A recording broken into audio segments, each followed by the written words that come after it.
NTV Kohalpur समाचारमा स्वागत छ। म दुर्गा भट्ट। सुरुमा प्रमुख समाचार। कपिलवस्तुका कतिपय सरकारी कार्यालयको जीर्ण भवन पुनर्निर्माणमा सम्बन्धित निकायले अझै चासो दिएन। सेवाग्राही र कर्मचारी जोखिममा। सरकारद्वारा सामुदायिक विद्यालयमा प्याकेटका तयारी खाजा खुवाउन निषेध। दिवा खाजामा स्थानीय खानेकुरालाई प्राथमिकतामा। 7.5 अर्ब बढी रकम निकासा। कोरोना महामारीका बेला घर फर्केका युवाहरू तेस्रो मुलुक जाने क्रम फेरि बढ्यो। पुस मसान्तसम्म कैलालीबाट 400 बढीले लिए श्रम स्वीकृति। भारतको मध्य प्रदेशमा भएको बस दुर्घटनामा परि मृत्यु हुनेको संख्या 42 पुग्यो। मृतकको संख्या बढ्न सक्ने स्थानीय प्रशासनको भनाई। र कपिलवस्तुमा सम्पन्न प्रथम हिलबोर्ड राष्ट्रिय महिला भलिबल प्रतियोगिताको उपाधि होङजी न्यू डायमन्डलाई। कुँवरवर्ती बोर्डिङ सोझो सेटमा पराजित।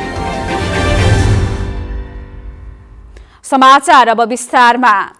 गृहमन्त्री रामबहादुर थापाले बैतडीकी 17 वर्षीय किशोरी भागीरथी भट्टलाई बलात्कारपछि हत्या गर्ने दोषी नजिक प्रहरी पुगेको बताउनु भएको छ। बढ्दो महिला हिंसाका घटनामा संलग्नलाई कारबाहीको माग गर्दै आज सर्वोच्च अदालत बार एसोसिएसन महिला समितिको नेतृत्वमा मन्त्रालयमा गएको प्रतिनिधि मण्डलसँगको भेटमा मन्त्री थापाले सो घटनाका दोषीलाई छिट्टै पक्राउ गरी कानुनी कठघरामा उभ्याइने प्रतिबद्धता जनाउनुभयो। भट्ट सम्बन्धी घटना कञ्चनपुरकी निर्मला पन्तको जस्तो जटिल नरहेको जनाउँदै उहाँले विगतबाट पाठ सिकेर टुङ्गोमा पुर्याउने गरी छानबिन प्रक्रिया अघि बढेको बताउनुभयो। महिला हिंसा रोक्न सरकार गम्भीर रहेको र त्यसैका लागि नेपाल प्रहरीमा महिला सेल स्थापना गरिएको स्पष्ट गर्दै उहाँले हिंसा बलात्कारका घटना हुन नदिन र भएमा तत्काल दोषी पहिचान गरी कानुनी कारबाही अघि बढाउन प्रहरीलाई निर्देशन दिइसकेको बताउनुभयो।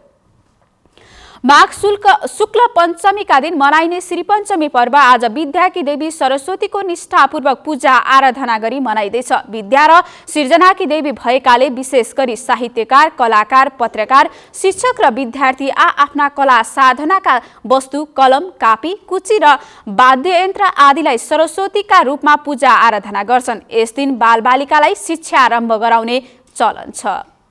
संगीत, ज्ञान र विद्याकी देवी सरस्वतीको पूजा उपासनाले सबै प्रकारको ज्ञान, सिद्धि र समृद्धि प्राप्त हुने विश्वास गरिन्छ। देशभरका सरस्वती मन्दिरमा पूजा आराधना गर्ने श्रद्धालुहरूको भिड लाग्छ। शैक्षिक संस्थाहरूले श्री पञ्चमी विशेष रूपले मनाउँछन् भने विद्यार्थीका लागि आजको दिन झनै विशेष हुन्छ। विद्यालयको दैनिक पोसाक बिना नै विद्यालयमा प्रवेश गरेर पूजापाठमा सहभागी हुनु, उत्कृष्ट विद्या प्राप्तिका लागि मेहनत गर्ने सङ्कल्प गर्नु र विद्यालयले आयोजना गरेका विविध कार्यक्रममा सहभागी हुन पाउनु विद्यार्थीका लागि उत्साहको दिन हो।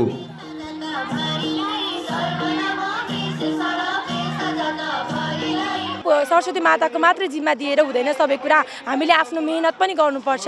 मेहनत गरेपछि मात्रै सबल हुन्छ। विद्यार्थीहरूको एउटा जुन कलात्मक क्षमता हुन्छ, उनीहरूमा जुन एउटा गुण हुन्छ, त्यो गुणलाई एउटा प्रस्फुट गर्ने उनीहरूको यो जुन क्षमता छ त्यसमा केही योगदान दिने महत्त्वपूर्ण एउटा सार्थकता तुल्याउने देवी सरस्वतीको पूजा हो। र आज यसको महत्त्व कति छ, के छ भन्ने कुरा हामी बयान गर्न साध्य छैन है। आजको दिन बालबालिकाहरूलाई अक्षर आरम्भ गराउन र नाक कान छेड्नका लागि पनि शुभ मानिन्छ। अभिभावकले बालबालिकालाई आजकै दिनमा सरस्वती मन्दिरको भित्तामा वा विद्यालयमा अक्षर कोर्न लगाएर शिक्षारम्भ गराउने प्रचलन छ।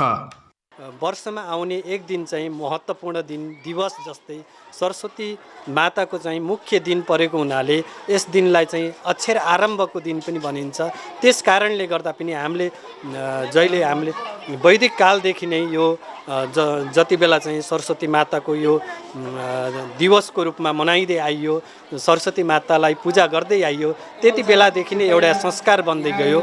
आजको दिन सरस्वती देवीको पूजा आराधना गर्नाले विद्यार्थीहरूमा अध्ययनप्रति उत्प्रेरणा जागृत हुने, अनुशासन कायम हुने, अतिरिक्त क्रियाकलापहरूमा सहभागी हुने वातावरण निर्माण हुने भएकाले विद्यार्थीका लागि आजको दिन विशेष हुने गरेको शिक्षकहरू बताउनुहुन्छ। आजको दिन विद्यार्थीहरूलाई हामी प्रेरणा गराउँछौँ कि सरस्वती सबैमा निवास गरौँ र सबैले शिक्षकहरूलाई पनि भन्छौँ कि अध्ययनतिर लाग्नुहोस् र यो एकदम महत्त्वको रूपमा हामी लिन्छौँ र बच्चालाई प्राइज पनि हामी दिने गर्छौँ। उनीको प्रतिभाहरू पनि यही दिन हामी हेर्छौँ, नाचगान पनि गर्छौँ, रमाइलो पनि गर्छौँ। आफ्ना सृजना र शब्दहरूको पूजा गर्दै सर्जकहरूले पनि आजको दिनलाई विशेष रूपमा लिने गर्दछन्। साथै हरेक वर्षको सरस्वती पूजाकै दिन राष्ट्रिय पुस्तक दिवस पनि मनाउने गरिन्छ। यो हिउँदको मुटु छेड्ने जाडो र ठिहर्याउने पानीबाट अब क्रमशः वसन्त ऋतुको सुरुवात हुने मान्यता राखिन्छ। क्यामेरामा विपिन श्रीवास्तवका साथ नवीन नेपाली, एनटिभी कोहलपुर। विद्याकी देवी सरस्वतीलाई चढाइएको 7 गेटा अक्षता निलेमा विद्या र बुद्धि स्फुरण भई विद्या देवीबाट चेतनाको ज्योति पाइन्छ भन्ने धार्मिक विश्वास छ। सरस्वतीको पूजाका दिन बालबालिकालाई शिक्षारम्भ गराउने प्रचलन छ। आज हामीले सरस्वती पूजाको महत्त्व अझै कसरी बढाउन सकिएला भनेर सोधेका छौं। हेरौं आजको आवाजमा।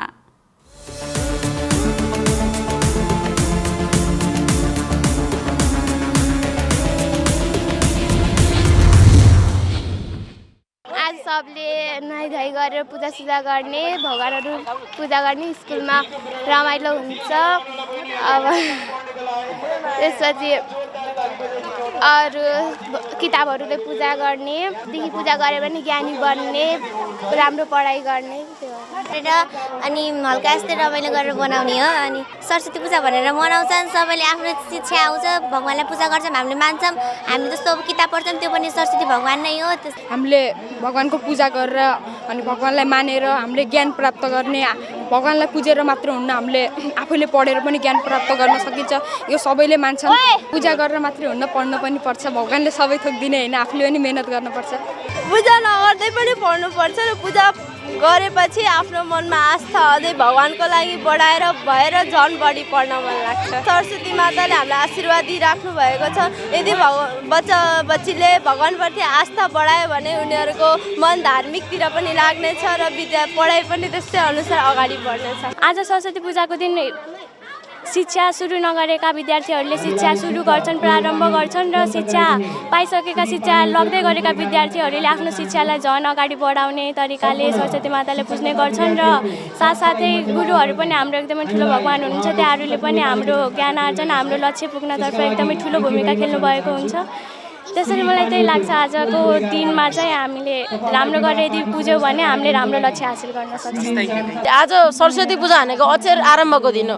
आजको दिनमा हामीले पूजा गऱ्यौँ भने, टिका लगायौँ र राम्ररी सरस्वतीलाई मान्यौँ भने सरस्वतीले हामीलाई आफ्नो शिक्षा दिनुहुने गर्दछ। तर हाम्रो स्कुलमा हामीले सधैँ सरस्वती पूजा यस्तै गरी भव्यताले मनाउने गर्दछौँ।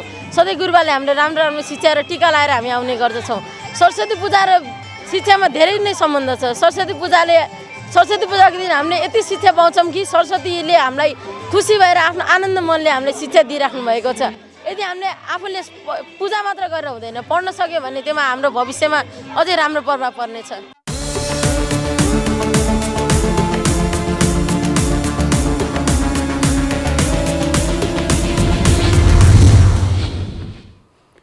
झण्डै 5 दशक अगाडि निर्माण भएका कपिलवस्तुका कतिपय सरकारी कार्यालयका भवन जीर्ण बनेपछि दुर्घटनाको जोखिम बढेको छ। मालपोत कार्यालय, विद्युत कार्यालय, कृष्णनगर भन्सार तथा जिल्ला अदालत कार्यालयका भवन जीर्ण बनेका छन्। 2072 सालमा आएको विनाशकारी भूकम्पका कारण कतिपय सरकारी कार्यालयका भवन चर्किए पनि मर्मत गर्न लामो समयदेखि चासो नदेखाएको पाइएको छ। 5 दशक अगाडि निर्माण भएका पुराना संरचना हालसम्म पुनर्निर्माण नहुँदा त्यहाँ कार्यरत कर्मचारी तथा सेवाग्राही त्रासमा काम गर्न बाध्य छन्। जीर्ण भवन निर्माणमा सम्बन्धित निकायले समयमै आवश्यक बजेट विनियोजन नगर्दा सरकारी कार्यालयका भवनले दुर्घटनाको जोखिम बढाएको छ। जीर्ण बनेका यस्ता भवन भत्काएर नयाँ निर्माणमा तत्काल लाग्न प्राविधिकहरूले सम्बन्धित निकायलाई सुझाव दिँदै आए पनि कार्यान्वयन भएको छैन। सरकारले देशभरका सबै सामुदायिक विद्यालयमा जङ्क फुड अर्थात् प्याकेटमा तयार गरिएका खाजा खुवाउन निषेध गरेको छ। शिक्षा तथा मानव स्रोत विकास केन्द्र सानो ठिमीले विद्यालय दिवा खाजा व्यवस्थापन सहयोगी पुस्तिका प्रकाशन गरी दिवा खाजामा तयारी प्याकेटका खाजा खुवाउन निषेध गरिएको हो। केन्द्रले स्थानीय स्तरमा उत्पादन हुने खानेकुरालाई नै प्राथमिकतामा राख्दै विभिन्न 60 प्रकारका मेनु तयार गरेर पुस्तिका सार्वजनिक गरेको छ। सामुदायिक विद्यालयका प्रारम्भिक बाल विकासदेखि कक्षा 5 सम्मका विद्यार्थीलाई दिवा खाजामा जङ्क फुड खुवाउन निषेध गरिएको हो। सरकारले विद्यार्थीलाई दिवा खाजाका लागि 7 अर्ब 72 करोड 93 लाख 30 हजार रुपैयाँ विद्यालयमा पठाइसकेको छ। सो अन्तर्गत देशभरिका 29 लाख 40 हजार 789 विद्यार्थीलाई विद्यालयमा दैनिक खाजा निशुल्क उपलब्ध गराइनेछ। सरकारले कर्णालीमा प्रति विद्यार्थीलाई दैनिक 20 र अन्य क्षेत्रका विद्यार्थीलाई 15 रुपैयाँका दरले दिवा खाजाको रकम उपलब्ध गराउने भएको छ। समाचारको क्रम जारी नै छ। अहिलेलाई एकैछिनको विश्राम।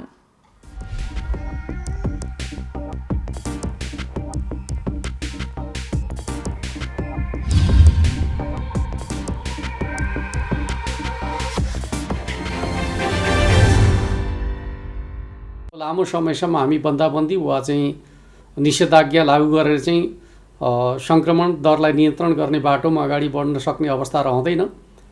आवश्यकता अनुसार हामी एरिया बन्दी गरेर चाहिँ ट्रेसिङको काम अगाडि बढाउनेछौँ। अन्यथा हामी आर्थिक क्रियाकलाप सँगसँगै महामारी विरुद्धको लडाइँ अगाडि बढाउनु पर्नेछ। त्यस अर्थमा सम्पूर्ण दाजुभाइ दिदीबहिनीहरूले सकेसम्म चाहिँ आवश्यकताभन्दा बढी गतिविधि मुभमेन्टहरू नगर्नका लागि म अनुरोध गर्न चाहन्छु। घर बाहिर निक्लनु पर्दाखेरि अनिवार्य रूपमा स्वास्थ्य सुरक्षा मापदण्ड प्रयोग गर्ने, मास्क लगाउने र कुनै पनि वस्तुलाई छोइसकेपछि सार्वजनिक स्थानका वस्तुहरूलाई छोइसकेपछि सेनिटाइज गर्ने वा चाहिँ साबुन पानीले हात धुने जस्ता मापदण्डहरू प्रयोग गर्ने र एक अर्को व्यक्तिबाट चाहिँ निश्चित दूरी बनाएर चाहिँ संवाद गर्ने खालको तरिका प्रयोग गर्यो भने यो महामारी विरुद्ध हामी आफूलाई सुरक्षित गर्न सक्छौँ। त्यो दिशामा सम्पूर्ण दाजुभाइ दिदीबहिनीहरूको सहयोग हुनेछ भन्ने विश्वास र अपेक्षाका साथ म हार्दिक अनुरोध गर्न चाहन्छु। जनचेतनाका लागि लुम्बिनी प्रदेश सरकार मुख्यमन्त्री तथा मन्त्री परिषदको कार्यालय रूपन्देही। विश्रामपछि समाचारमा पुनः स्वागत छ। अब बाँकी समाचार। नेपालमा आज थप 105 जना कोरोना भाइरस संक्रमित थपिएका छन्। स्वास्थ्य तथा जनसङ्ख्या मन्त्रालयका अनुसार देशभरका प्रयोगशालामा 3260 जनाको गरिएको पीसीआर परीक्षणमा 105 जनामा संक्रमण पुष्टि भएको हो। गत 24 घण्टामा 99 जना संक्रमण मुक्त भएको मन्त्रालयले जनाएको छ। अहिलेसम्म संक्रमण मुक्त हुने 2,69,303 जना रहेका छन्। नेपालमा निको हुने दर 98.7% रहेको छ। कोरोना संक्रमणबाट गत 24 घण्टामा मृत्यु शून्य रहेको छ। अहिलेसम्म मृत्यु हुनेको संख्या भने 2055 रहेको छ। सरकारले कोरोना भाइरस विरुद्धको खोप कोभिसिल्डको प्रभावकारिता 78% रहेको जनाएको छ। स्वास्थ्य तथा जनसङ्ख्या मन्त्रालयका खोप शाखाका प्रमुख डाक्टर झलक शर्मा गौतमले खोपको प्रभावकारिता 78% देखिएकाले ढुक्क भएर लगाउन आग्रह गर्नुभयो। उहाँले खोपले अहिलेसम्म नकारात्मक असर नगरेकाले खोप निर्धक्क भएर लगाउनु पर्नेमा जोड दिँदै खोप लगाउँदा सामान्य असर देखिए पनि त्यो असर बिस्तारै आफै हराएर जाने बताउनुभयो। उहाँले पहिलो चरणको दोस्रो प्राथमिकतामा परेका व्यक्तिलाई खोप लगाउन थालिएको भन्दै पहिलो चरणको प्राथमिकतामा परेका व्यक्तिमा खोप लगाउँदा 83% समेट्न सकिएको जानकारी दिनुभयो। उहाँले पहिलो पटक खोप लगाउँदा यसले शरीरलाई छिनेर काम गर्न थाल्ने र दोस्रो पटक लगाउँदा रोग प्रतिरोधात्मक क्षमता बनाउने बताउनुभयो। कोरोना महामारीका बेला घर फर्केका युवाहरू अहिले फेरि तेस्रो मुलुक जान थालेका छन्। स्वदेशमा रोजगारी नपाएपछि फेरि परदेशको लागि पुनः श्रम स्वीकृति लिन थालेको युवाहरूले बताएका छन्। सोच त अब नेपालमा के गरौँ हुन्छ भने चाहिँ कोभिडले आउन पाइएन भने चाहिँ फेरि त्यही नेपालमा के गर्छु भन्ने पनि हो। त्यस्तो अपर्च्युनिटी पनि के आएन। सजिलो तरिकाले जान सकिन्छ। त्यस्तो नर्मल भयो भने जान्छ। कैलालीको धनगढीमा रहेको श्रम तथा रोजगार कार्यालय धनगढीमा भेटिनु भएका कञ्चनपुर पुनर्वासका युवा कृष्ण सुनार कोरोनाका कारण घर फर्किनु भएका उहाँले फेरि रोजगारीका लागि साउदी अरब जान श्रम स्वीकृति लिन श्रम तथा रोजगार कार्यालय धनगढी आएको बताउनु भएको छ। धनगढीमा रहेको श्रम तथा रोजगार कार्यालयमा अहिले दैनिक जसो श्रम स्वीकृति लिनेहरू आउने गर्दछन्। श्रम तथा रोजगार कार्यालय धनगढीका अनुसार चालु आर्थिक वर्षको साउनदेखि पुससम्म सुदूरपश्चिमका 9वटै जिल्ला र बाँकी बर्दिया समेत गरी 400 बढीले तेस्रो मुलुक जानका लागि पुनः श्रम स्वीकृति लिएका छन्। कार्यालयका सूचना अधिकारी जयदेव विष्ट वैदेशिक रोजगारमा जाने एकचोटि गइसकेका विदामा आएकाहरूको चाहिँ रिएन्ट्रीको कार्य चाहिँ यहाँबाट हुन्छ। पुनः श्रम स्वीकृतिको कार्य हैन। फर्स्ट हाम्रो 75-76 मा चाहिँ 1529 जना गए। जसमा 14 जना लेडिज र 1515 जना चाहिँ पुरुष। र त्यसपछि हाम्रो दोस्रो 76 को उसमा चाहिँ हाम्रो चाहिँ 2321 जना चाहिँ पुरुष गयो भने 40 जना लेडिज गएर 2361 जना गए। फर्स्ट सालको भन्दा 76-77 मा चाहिँ अलि बढी मान्छे चाहिँ गएको देखियो। त्यसपछि अहिले आएर हाम्रो चाहिँ यो अनलाइन सिस्टम प्रणाली चालु भएको हुनाले अहिले चाहिँ हाम्रो श्रावणदेखि अहिलेसम्म चाहिँ जम्मा 457 जना मात्रै गइरहेछ। उहाँका अनुसार चालू आर्थिक वर्षको तथ्याङ्क विगतका वर्षसँग तुलना गर्दा भने कम रहेको छ। कार्यालयको तथ्याङ्क अनुसार आर्थिक वर्ष 2075-76 मा 1529 जनाले पुनः श्रम स्वीकृति लिएका थिए भने गत आर्थिक वर्ष 2076-77 मा 2321 जनाले सेवा लिएका छन्। स्वदेश फर्किएका मध्ये अधिकांशले अहिले अनलाइनबाटै श्रम स्वीकृति लिने गरेकोले कार्यालयमा थोरै मानिसहरूको तथ्याङ्क देखिएको सूचना अधिकारी विष्टको भनाइ छ। अब किन वैदेशिक रोजगारमा जाने यतै जे सिप सिकेका छन् हैन तिनीहरूले के रोजगारी यहाँ गर्न खोजेको पनि हो हैन। त्यसपछि हाम्रो यो घट्नुको कारण के हो भनेपछि अहिले अनलाइन सिस्टम प्रणाली लागू गर्यो हैन। त्यो अनलाइन सिस्टमले चाहिँ के भनेपछि एकचोटि आइरिस भइसकेको मान्छेहरूको चाहिँ पुनः यहाँ आउनै पर्दैन हैन। उसले आफूले जान्छ भनेपछि अनलाइन प्रणालीबाट आफैले गर्छ। तर त्यसपछि हाम्रो कलेक्सन सब्मिट गराउने हो। सब्मिट उसले जहाँबाट गराए पनि हुन्छ हैन। त्यसरी पनि कम भएको हुन सक्छ। विगत लामो समयदेखि मानिसहरूले काठमाडौँबाट मात्रै पुनः श्रम स्वीकृति लिने गर्दथे। 2075 देखि धनगढीबाट पनि यो सेवा सुरु गरिएको थियो। अहिले गत पुस 17 गतेदेखि सरकारले अनलाइन प्रणाली मार्फत पनि पुनः श्रम स्वीकृति लिन सक्ने व्यवस्था गरेपछि थोरैले मात्र कार्यालय पुगेर स्वीकृति लिने गरेको श्रम तथा रोजगार कार्यालय धनगढी कैलालीले जनाएको छ। निर्मला खड्यायत, नेपाल टेलिभिजन, सुदूरपश्चिम प्रदेश, कैलाली। समाचारको क्रम जारी नै छ, एकैछिनको विश्राम।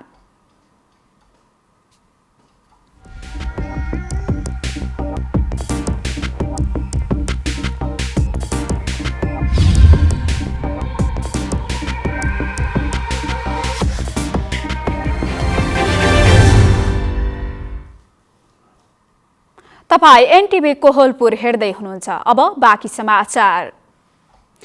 सुदूरपश्चिम प्रदेशकै प्रमुख धार्मिक पर्यटकीय स्थल डडेलधुराको घटाल स्थान मन्दिरमा अहिले पूर्वाधार निर्माण कार्य सुरु गरिएको छ। जिल्ला सदरमुकाम नजिकै रहेको क्षेत्रमा पर्यटन प्रवर्धन गर्न र घटाल क्षेत्रको सौन्दर्यता बढाउनका लागि खोलामा प्याराफिट निर्माण र तटबन्ध गर्ने काम समेत सुरु भएको छ। डडेलधुरा जिल्लाको अमरगढी नगरपालिका वडा नम्बर 3 मा रहेको प्रसिद्ध धार्मिक स्थल घटाल स्थान मन्दिरमा भौतिक निर्माणको काम तीव्र रूपमा अगाडि बढेका छन्। अमरगढी नगरपालिकाको पर्यटन पूर्वाधार कार्यक्रम अन्तर्गत यस क्षेत्रमा भौतिक निर्माणको काम सुरु गरिएको हो। मेला हेर्नको लागि भारतका विभिन्न प्रान्तबाट आउने बस्नको लागि समस्या हुन्थ्यो। नगरपालिकाले घटाल मन्दिर क्षेत्रमा संरचना निर्माण हुन थालेपछि यहाँका स्थानीय बासिन्दा निकै खुसी भएका छन्। अब यो मेला पहिला मेला भर्न भारतबाट पर्यटकहरू आउँथे। पहिला बस्नलाई ओर्नलाई धेरै समस्या थियो। नगरपालिकाले यो राम्रो गरिदियो हुनाले उनीहरूलाई बस्न ओर्नलाई धेरै सजिलो छ अहिले त। घटाल स्थान क्षेत्रको विकासका लागि यहाँका स्थानीय सरकार, प्रदेश सरकार र सङ्घीय सरकारसँग समन्वय गर्दै पर्यटन पूर्वाधारका कामहरू भइरहेका छन्। रानीले दाजुको रूपमा पाएको देवताको रूपमा रहेका महाभारत भीमपुत्र घटोत्कच पनि यो ठाउँमा स्थान भएको यस क्षेत्रमा पूर्वाधार निर्माण गर्ने काम भइरहेका छन्। अमरगढी नगरपालिकाले घटाल स्थान मन्दिर क्षेत्रको विकासका लागि यस वर्ष केही कामको सुरुवात गरेको र केही दीर्घकालीन योजना समेत रहेको जनाएको छ।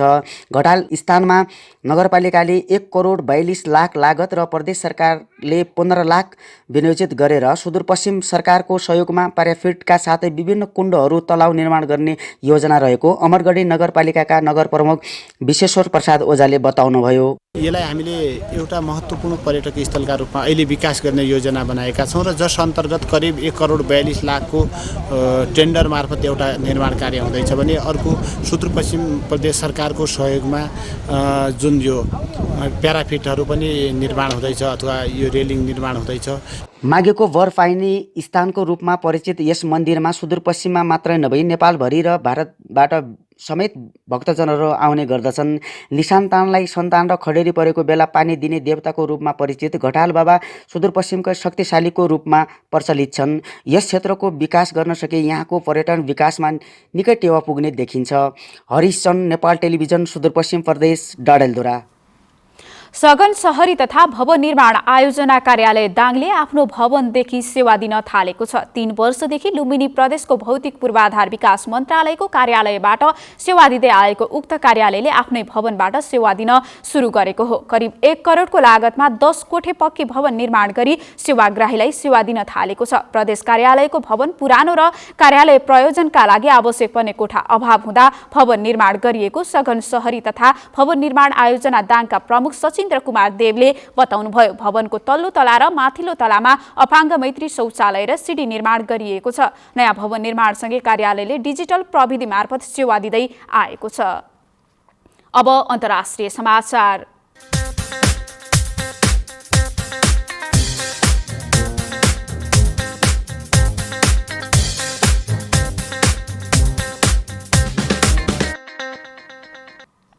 भारतको मध्य प्रदेशको सिधी जिल्लामा आज बिहान एक यात्रुवाहक बस नहरमा खस्दा मृत्यु हुनेको संख्या 42 पुगेको छ। सिधीबाट सतना गइरहेको बस 22 फिट गहिरो नहरमा खसेको हो।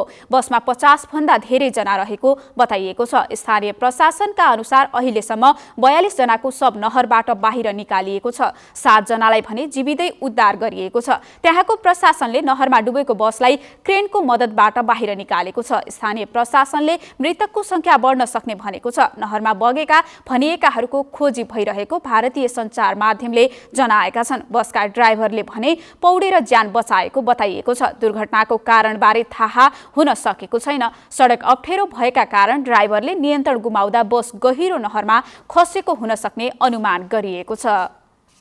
अब आर्थिक समाचार।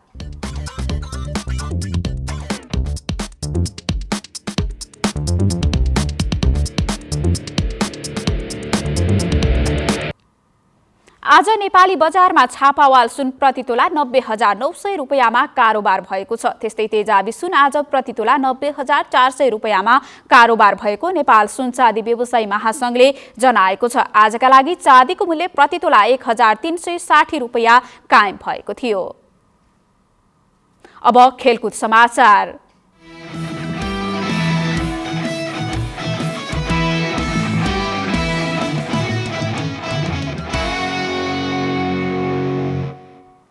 कपिलवस्तुको बाणगंगा नगरपालिकाको पिपरामा सम्पन्न प्रथम हिलबोर्ड राष्ट्रिय महिला भलिबल प्रतियोगिताको उपाधि होङजी न्यू डायमण्ड क्लब काठमाडौँले जितेको छ। फागुन 2 गते सुरु भएको प्रतियोगिताको आज भएको फाइनल खेलमा न्यू डायमण्डले कुवरवर्ती बोर्डिङ स्कुल रातो बुटोल रूपन्देहीलाई 25-19, 25-11, 25-12 को सोझो सेटमा पराजित गरेको थियो। उपाधि विजेता न्यू डायमण्ड काठमाडौँले नगद 1 लाख रुपैयाँ सहित सिल्ड मेडल तथा प्रमाणपत्र प्राप्त गरेका छन्।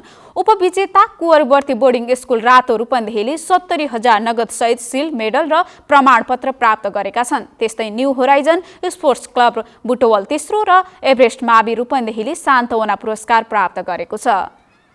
अब मौसम।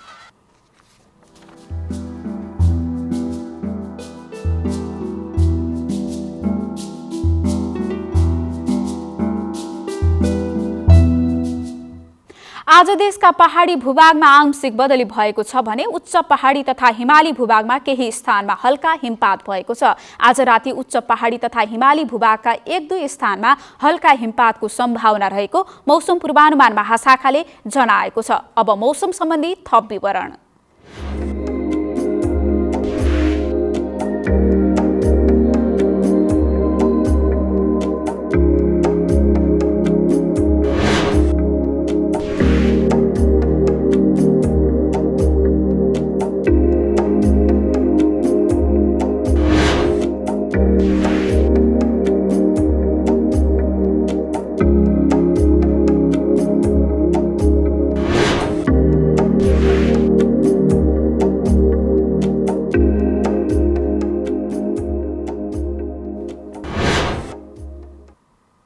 समाचारको अन्त्यमा प्रमुख समाचार पुनः एकपटक। कपिलवस्तुका कतिपय सरकारी कार्यालयको जीर्ण भवन पुनर्निर्माणमा सम्बन्धित निकायले अझै चासो दिएन। सेवाग्राही र कर्मचारी जोखिममा। सरकारद्वारा सामुदायिक विद्यालयमा प्याकेटका तयारी खाजा खुवाउन निषेध। दिवा खाजामा स्थानीय खानेकुरालाई प्राथमिकता। 7.5 अर्ब बढी रकम निकासा। कोरोना महामारीका बेला घर फर्केका युवाहरू तेस्रो मुलुक जाने क्रम फेरि बढ्यो। पुस मसान्तसम्म कैलालीबाट 400 बढीले लिए श्रम स्वीकृति। भारतको मध्य प्रदेशमा भएको बस दुर्घटनामा परि मृत्यु हुनेको संख्या 42 पुग्यो। मृतकको संख्या बढ्न सक्ने स्थानीय प्रशासनको भनाई। र कपिलवस्तुमा सम्पन्न प्रथम हिलबर्ट राष्ट्रिय महिला भलिबल प्रतियोगिताको उपाधि होङजी न्यू डायमन्डलाई। कोरवर्ती बोर्डिङ सोझो सेटमा पराजित। हवस् त अहिलेलाई समाचारको सिलसिला यति नै। बिदा दिनुहोस्। नमस्कार।